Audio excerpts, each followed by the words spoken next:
Hola, les habla Amy Molina, estudiante de la sección 6 del tercer año de Medicina de la Universidad Nacional Experimental Rómulo Gallegos, y sean todos bienvenidos a un nuevo video de nuestro canal médico informativo. En esta ocasión, como leyeron en el título, les estaré hablando acerca de las infecciones respiratorias altas. Por lo tanto, es importante realizar un repaso anatómico, histológico y fisiológico del aparato respiratorio. El aparato respiratorio constituye un conjunto de estructuras anatómicas encargadas de conducir y acondicionar el aire desde el exterior hacia los alvéolos pulmonares, en donde sucede el intercambio gaseoso, específicamente en su membrana capilar.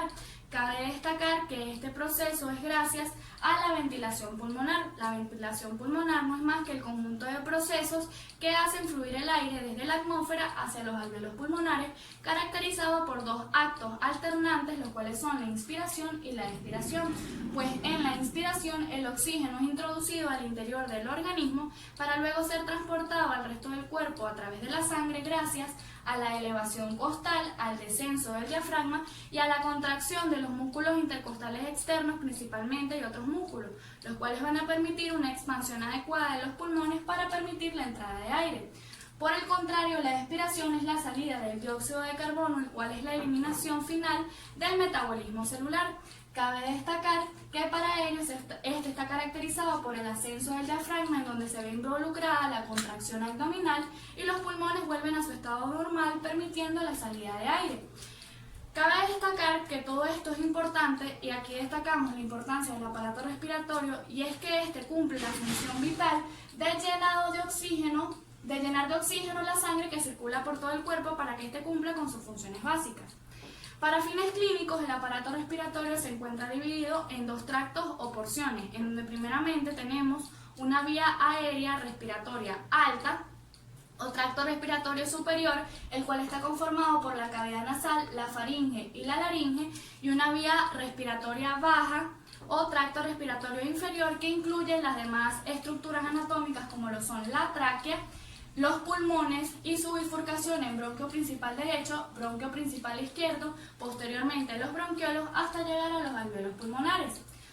Al hablar con mayor profundidad del tracto respiratorio superior, tenemos que la nariz es la primera parte del sistema respiratorio. Esta se extiende hacia adelante de la cara y varía en tamaño y forma según las diferentes personas. Por otra parte, la nariz anatómicamente está conformada por el puente de la nariz ubicado en la parte superior, los cartílagos hialinos ubicados en su parte interior, presenta las coanas que le permiten la comunicación con la faringe, unas llamadas fosas nasales, que son las dos divisiones a través del llamado tabique nasal, los orificios o ventanales nasales que le permiten la comunicación con el exterior, además de presentar los cornetes superior, medio e inferior, en donde entre ellos existen unos canales denominados meatos.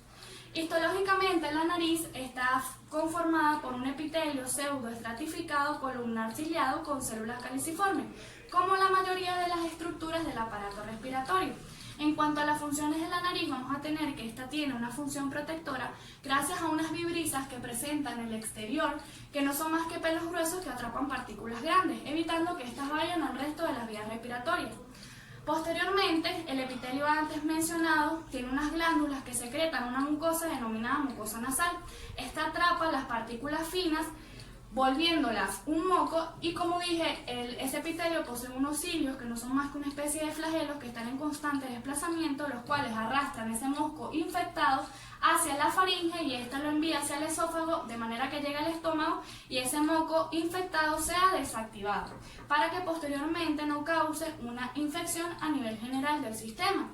Por otra parte, la siguiente estructura, otra de las funciones que tiene la cavidad nasal y el epitelio que recubre todas las vías respiratorias es que ellas van a permitir el condicionamiento del aire, es decir, lo van a humidificar y lo van a calentar para que éste continúe su camino. Y por último, la nariz tiene una función de hacernos percibir los olores, ya que la mucosa superior de ella presenta lo que es llamado receptores sensitivos, y en conjunto con el bulbo olfatorio, estos codifican e interpretan los distintos olores para enviar la información. Por otra parte, en la cavidad nasal superior a ella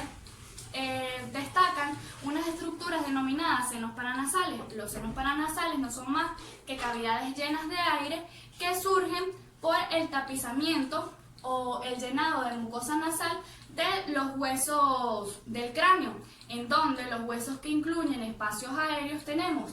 el hueso frontal, el esfenoidal, los hemoidales y el maxilar superior.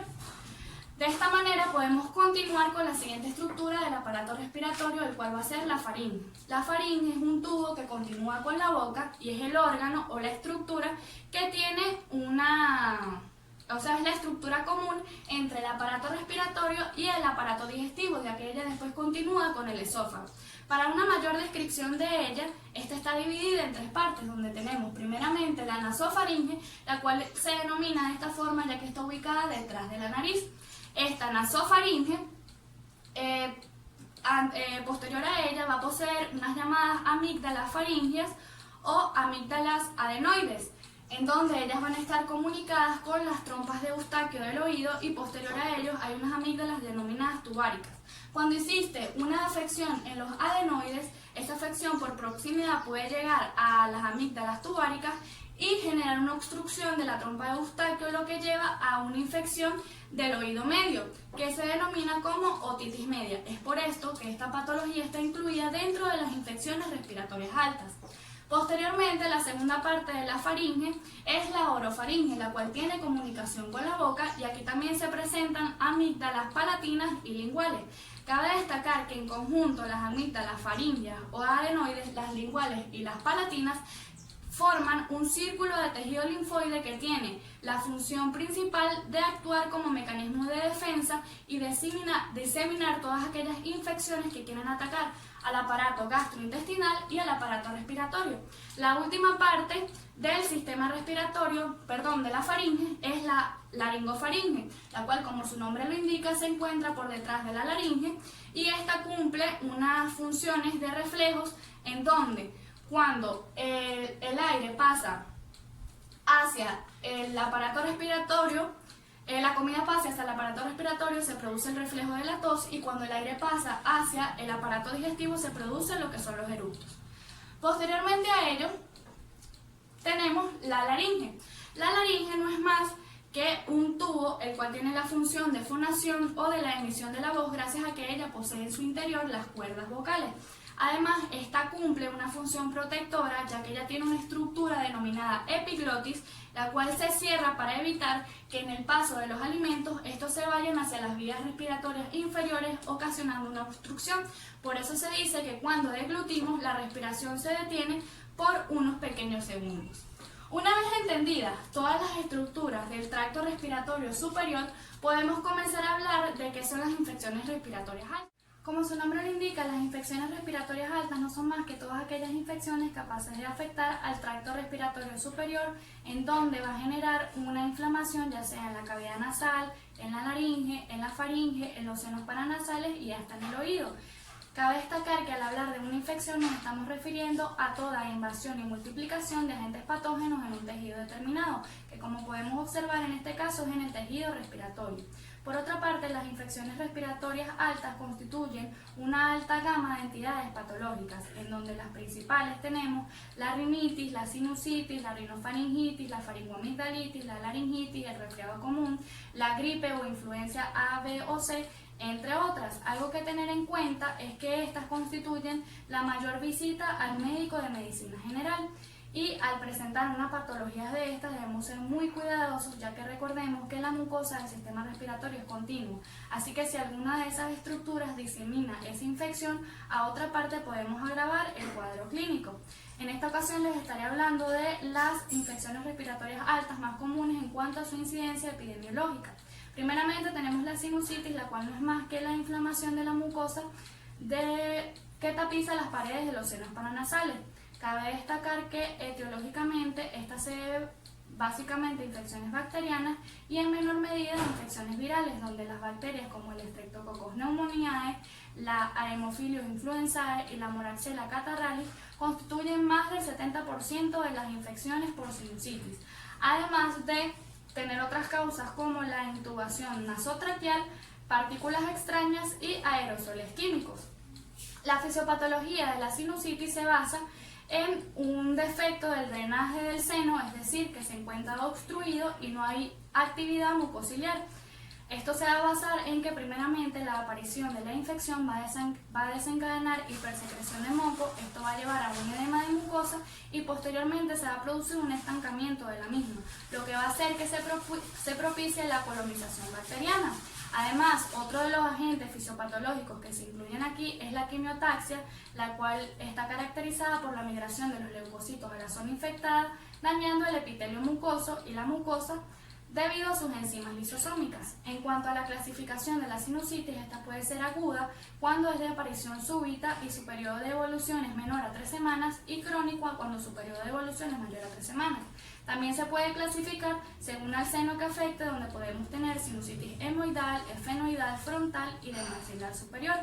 Por otra parte, al hablar de las manifestaciones clínicas de la sinusitis, tenemos que esta presenta dolor facial, congestión nasal, edema de mucosa, cefalea, fiebre y en el caso de sinusitis hemoidal hay hipersecreción de lagrimeo, entre muchas otras. En cuanto al diagnóstico de la sinusitis, este se va a dar a través de la historia clínica y de exámenes complementarios como lo son una radiografía donde vamos a observar el grosor de la mucosa de los senos paranasales, que por lo general se encuentra mayor a 4 milímetros patológicamente, una tomografía computarizada que va a ser mucho más específica, un cultivo para determinar el agente causal, ya sea bacteriano o viral, y también se puede utilizar una transiluminación para ver la opacidad de los senos paranasales. Por otra parte, el tratamiento se va a basar en descongestionantes nasales, donde vamos a incluir el Sudafed, antihistamínicos como la loratadina y también antimicrobianos, o mejor conocidos como antibióticos, donde podemos usar amoxicilina. En cuanto a la epidemiología de la sinusitis, tenemos que esta afecta sobre todo en tiempos de invierno, como la mayoría de las infecciones respiratorias, y representa del 5 al 10% en edades pediátricas y una incidencia del 1 al 2% en edades adultas. La siguiente patología de la que hablaremos es el resfriado común. Como su nombre lo indica, esta es una enfermedad muy común y aguda del sistema respiratorio que se caracteriza por una inflamación de la mucosa nasal. También se caracteriza por ser sobre todo de origen viral y porque esta desaparece espontáneamente en todas las edades. Cabe destacar que en cuanto al origen viral del resfriado común, tenemos en primer lugar a los rinovirus, posteriormente a los coronavirus y en menor medida a la gripe o influenza tipo A, B o C, adenovirus, entre otros. La fisiopatología del resfriado común se va a caracterizar por una multiplicación o invasión del agente patógeno viral en la mucosa y en el epitelio ciliar, también en la nasofaringe, en donde esto se va a afectar y va a generar una necrosis. Cabe destacar que el patógeno necesita una temperatura óptima de 33 grados centígrados, por lo que puede explicar por qué esta enfermedad no es tan invasiva y tampoco suele extenderse al tracto respiratorio inferior. Por otra parte, la eliminación del virus se va a dar aproximadamente o va a aumentar del tercer al cuarto día y por lo general desaparece en el quinto. Por otra parte, el contagio del mismo se da a través de las manos contaminadas con secreción contaminada, valga la redundancia, y la autoinoculación, ya sea en la parte del ojo o en la mucosa nasal. Por otra parte, las manifestaciones clínicas del resfriado común van a tener relación con el periodo de incubación, que va a ser de 1 a 3 días, y el estadio de él va a ser de 1 semana, máximo 2, en donde presentamos manifestaciones clínicas como la congestión nasal, la obstrucción nasal, también puede haber edema, tenemos cefalea, fiebre, entre muchos otros. Por otra parte, al hablar de la epidemiología de esta enfermedad, es muy característica, ya que probablemente es la causa de la enfermedad que más afecta al hombre a nivel mundial y como anteriormente tiene más incidencia en la edad pediátrica que en la edad adulta. Al hablar del diagnóstico de esta enfermedad, se basa prácticamente en la historia clínica, pero se pueden usar exámenes complementarios como es la fijación del complemento para determinar el virus que lo está causando. En cuanto al tratamiento, como lo dije anteriormente, esta suele desaparecer sola, pero se pueden usar agentes que traten los síntomas, donde tenemos antihistamínicos como la loratadina, se puede utilizar efedrina que es un vasoconstrictor de 3 a 4 días. También usamos antiinflamatorios no esteroideos o analgésicos para aliviar el dolor, como lo es el paracetamol o el ibuprofeno, entre otros. Cabe destacar que no se suelen utilizar muchos antivirales debido a que para la mayoría de estos virus aún no existe un antiviral efectivo. Por último, o la siguiente patología de la que hablaremos, nos vamos a referir a la faringitis. La faringitis no es más que la inflamación de la mucosa de la faringe, o coloquialmente conocido como dolor de garganta. Etiológicamente, esto también se debe sobre todo a infecciones virales como el adenovirus, el coronavirus, la gripe, entre muchos otros, y principalmente infecciones bacterianas como lo es el estreptococo beta hemolítico de tipo A. Por otra parte, al hablar de las manifestaciones clínicas de la faringitis, tenemos disfagia, odinofagia, faringoexerosis o sequedad de la garganta, también presenta cefalea, fiebre, entre muchos otros.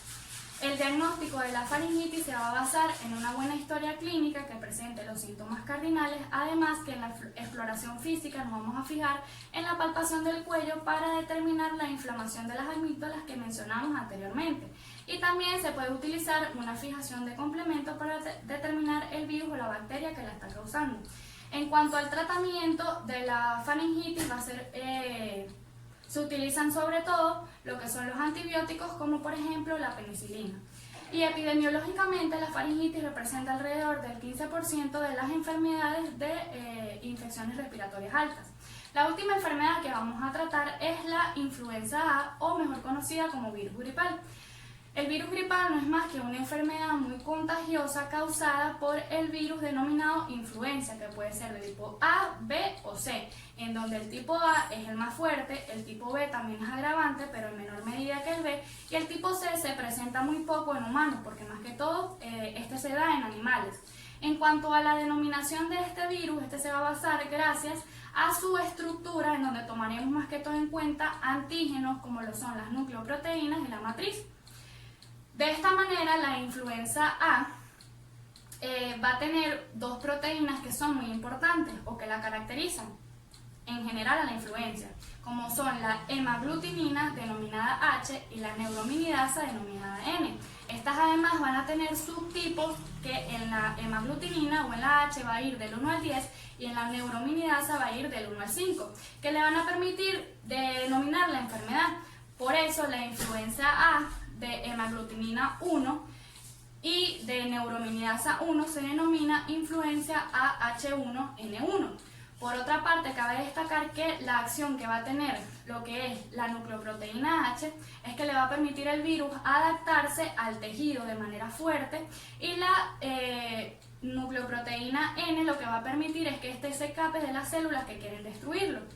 Por otra parte, en cuanto a las manifestaciones clínicas que presenta esta enfermedad, podemos tener de nivel sistémico como es la cefalea, la fiebre, las náuseas, la emesis, la anorexia, entre otros. También podemos tener síntomas respiratorios como lo son la tos, el estornudo, también puede haber edema, entre otros. Y también hay hipersecreción lagrimal. Y en el caso de los síntomas oculares hay hipersecreción lagrimal y fotofobia. Y por último, los efectos o los síntomas cardiovasculares se basan en taquicardias. Al hablar de la epidemiología de esta enfermedad es muy característica, ya que como sabemos, como hemos hecho de notar, la influencia ha representado 2 veces pandemias, como fue en el caso de 1918, o mejor conocida como gripe española, y la última reciente en el 2009, que fue menos grave que la primera. La fisiopatología de esta se va a basar primeramente a el contagio a través de las secreciones, ya sea por estornudo o por la tos, por el contacto mano a mano o también por los vómites. Esta se va a replicar en el organismo si no es destruida primeramente por la inmunoglobulina A, y posteriormente por otros anticuerpos. Cuando esta no es destruida, esta se va a adherir al tejido respiratorio y va a ocasionar su replicación afectando a las células vecinas. De esta manera hasta llegar al sistema respiratorio inferior o tratando de afectar al sistema respiratorio inferior. Va a tener un proceso de incubación de 8 a 72 horas y se van a manifestar los anticuerpos alrededor de la segunda semana de infección. Cabe destacar que esta enfermedad, en cuanto a la inmunidad, se va a caracterizar por la presencia de anticuerpos humorales, que no son más que las inmunoglobulinas, por otros anticuerpos de defensa, entre otros, y por también la inmunidad local, como lo es la barrera de piel y de mucosa, que se encuentra presente en el tejido respiratorio. Para continuar con el diagnóstico de esta enfermedad, se utilizan distintos procesos donde básicamente se va a realizar un frotifaringeo para determinar a qué tipo de virus nos estamos presentando, ya sea el tipo A, el tipo B o el tipo C, a través de una fijación de complemento o una inmunofluorescencia, ya sea indirecta o directa. En cuanto al tratamiento, este debe manifestar reposo, una buena dieta con bastante consumo de líquidos. Se pueden tomar analgésicos como el paracetamol y en el tratamiento específico vamos a tener la aplicación de antivirales como lo son la amantadina, que es más efectiva para la influenza A, la rimantadina, que es más efectiva para la influencia A y B, y por último un antiviral que es relativamente nuevo, que es la ribavirina, es muy utilizado para evitarla. En cuanto a la prevención de esta enfermedad, tenemos que en la actualidad, gracias a las pandemias que ha ocasionado, tenemos la presencia de la vacuna que se basa en cepas inactivadas de la misma, las cuales son inyectadas a la persona y cuando son muy afines con el organismo causan protección del 60 al 80% del virus. Espero les haya gustado y se haya entendido todo. Hasta un próximo video.